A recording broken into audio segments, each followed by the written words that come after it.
On the way back from Lewis's funeral, my mom told me to start packing. She waited until the day before we left to tell Edie. I'm not sure if she wanted to make it easier or harder.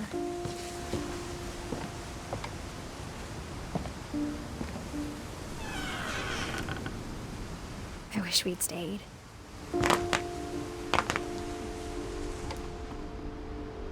But I understand why we left.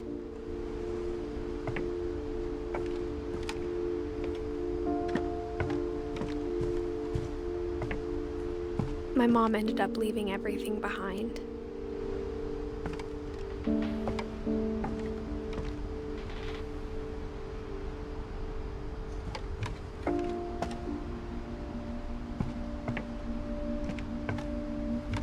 What happened that night had been coming for a long time.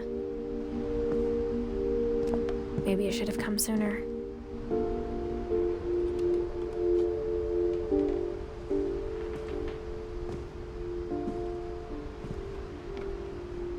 But it had to end one way or another. All that's left now is to tell you about that last night.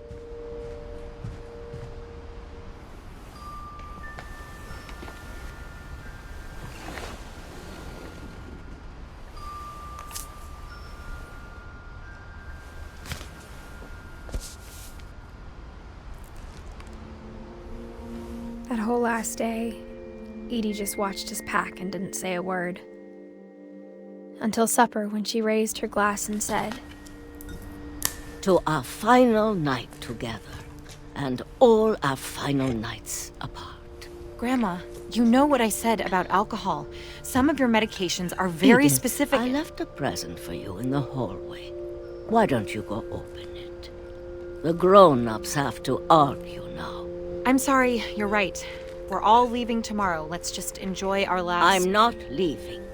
Edith, you're excused.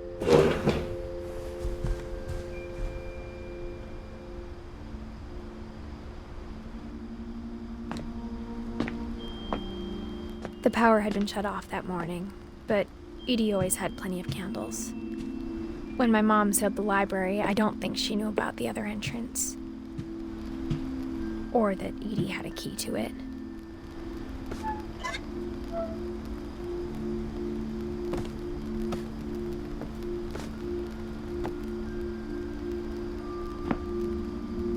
That thing you're afraid of isn't going to end when you leave the house.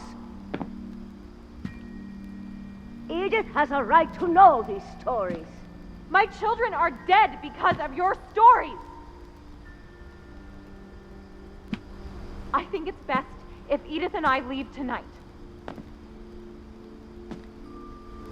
We'll have the nursing home send a van for you in the morning, okay?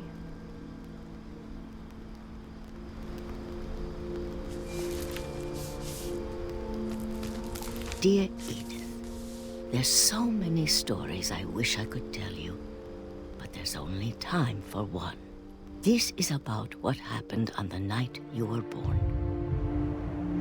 That night, the tide went way, way out. It was the first and last time I ever saw the old house aground. There'd been an earthquake out in the middle of the ocean. They called it the lowest tide in 1,000 years. God, it smelled awful.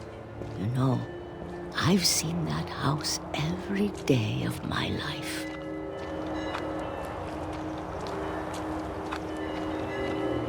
But I never thought I'd go back to it. When the fog rolled in, I lost my way.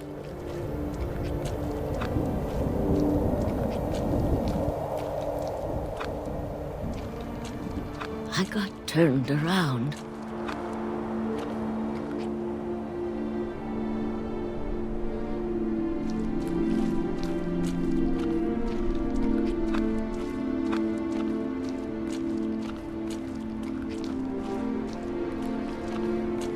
For a while, I wandered.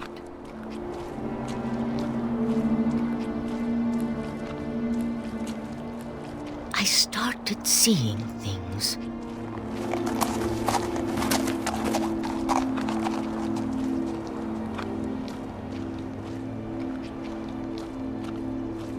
things I'd forgotten had ever existed.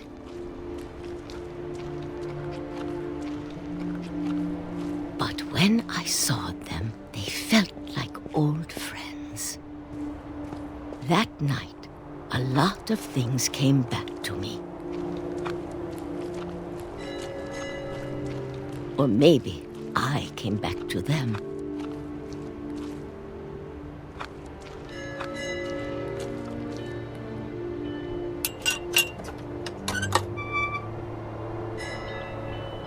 Things I can't explain, but that I need you to try and... Edith, what are you doing in here? It's mine! Edith! Mom, you're gonna rip it! Let go!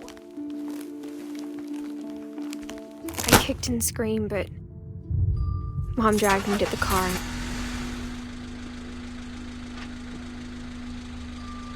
I never saw Great-Grandma Edie again.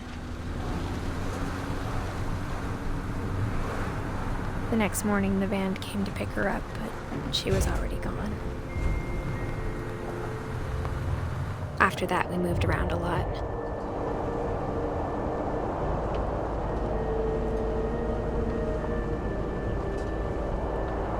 We both tried to make the best of it.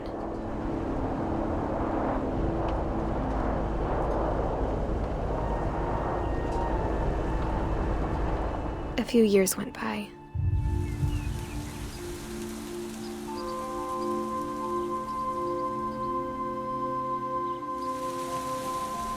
My mom didn't like to talk about it, but she started getting sick a lot.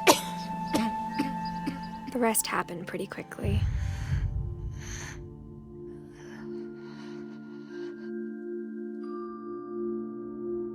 She got better for a while, and then she didn't. And then I was alone. The last Finch left alive.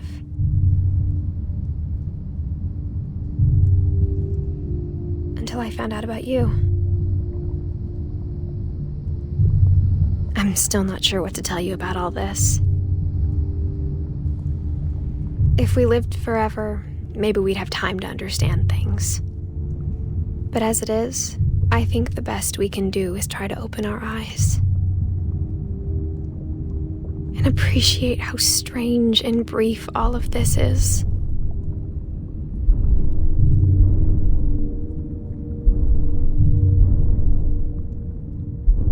This journal was supposed to be for you.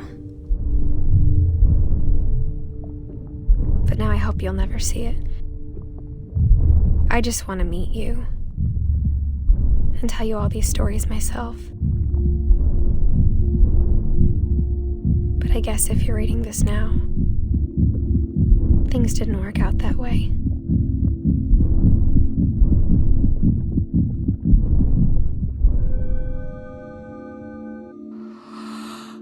This is where your story begins.